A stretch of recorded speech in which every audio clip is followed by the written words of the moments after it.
I have discoveries in music a lot because my listening's so limited. It's limited to what I have enjoyed. I mean, a lot of it was my father's music alone was so much fun to listen to. He made a lot of great records, and I would just listen to what he had in his collection. And so along the way, I found things that I really liked. So I think the latest one was, the latest discovery was the record Song for My Father, and there was a song on it called The Kicker. It's a Horace Silver record, and it's a Joe Henderson tune. I was like, well, that was cool. Yeah, so I try to load a lot of these things on my iPod for when I go on the road. And then, you know, when it's that 14-hour flight to Japan, I go, okay, I've already listened to me enough. So I gotta go and find those things, you know, and find these little songs that are all in there. I finally got a CD of George Shearing with Wes Montgomery that I had a record of. And I think that Wes Montgomery's solo on Love Walked In was the greatest thing. Best two choruses of single note guitar. And I finally got it on CD. So that was another, I finally figured out how to find it and get it sent to me.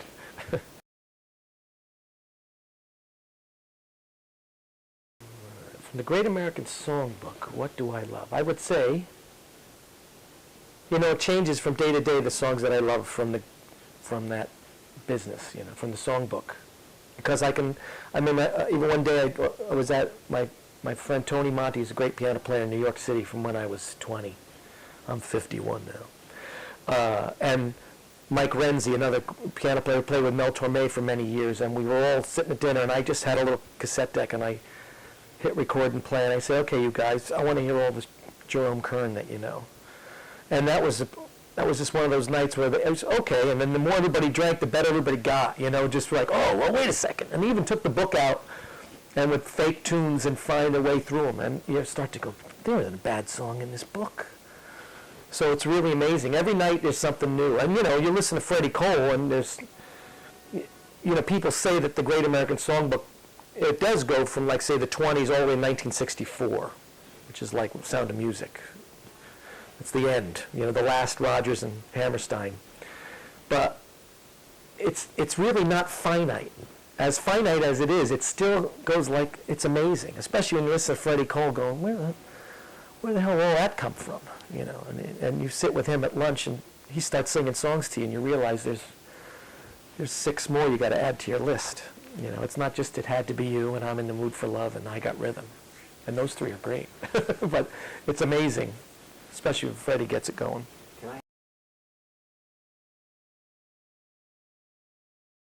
The songs, that's the thing, is that right now, I think that the Great American Songbook, it's being reinvented because, especially in jazz, is that you're able to reinvent Beatles songs or Joni Mitchell songs or Sting songs or Stevie Wonder songs or Paul Simon songs. Excuse me.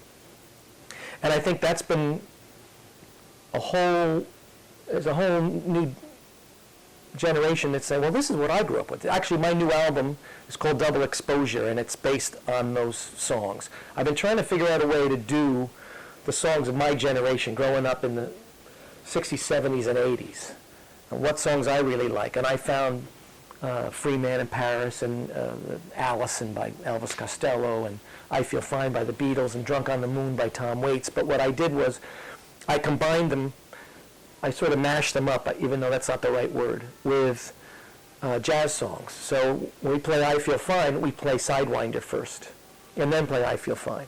When we did Walk Between the Raindrops, which is a Donald Fagen song, we sort of matched it with the idea of Thad Jones's Tiptoe. So there's these, you know, to me it was like that's what my world was growing up, was my sister's record collection and my father's record collection. So I felt it was better than just saying, let's swing I Feel Fine, you know. So there had to be a way to present them so that I stayed true to what I do now, but this was a big part of my life.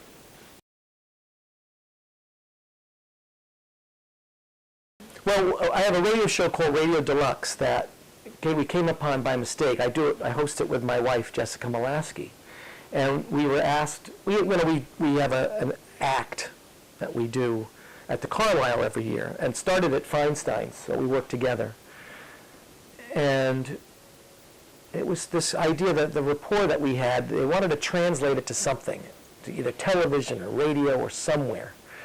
And it just turned out they said, well, there was a producer named Don McCullough who said, well, why don't you call it a deluxe? Everything's deluxe.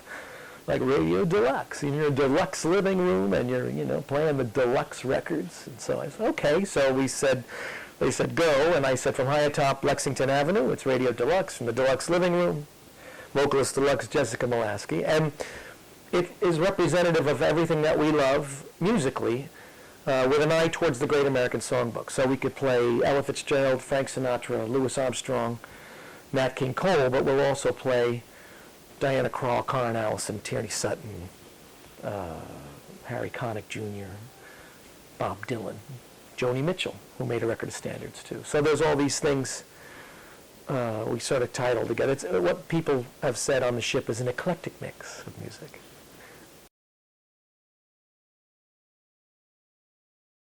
Who haven't I played with that I want to play with? A jazz musician, most likely, any kind of musician. I've worked with so many. I've been very lucky. I just worked with Paul McCartney for his new album, and that was amazing. So I got Paul McCartney off the bucket list, and I got James Taylor. I've worked with him. I always think Pat Metheny is the first guy that comes to mind because he's so unique as a guitar player to me. I had the opportunity to play with Joe Pass, Barney Kessel. Played with Herb too one night, with Herb Ellis and Mundell Lowe. So I've been very fortunate to have made it through a lot of people. It makes me a little misty, actually, because I got to work with Zoot Sims and I got to work with Ray Brown on record, and did I play with him live? I don't know if I did or not, but so it's. I think Diana Krall would be nice. I've worked with her so a little bit, but I would love to, anything with her would be lovely. I've worked with Kurt Elling, so there's not a lot of people on that list.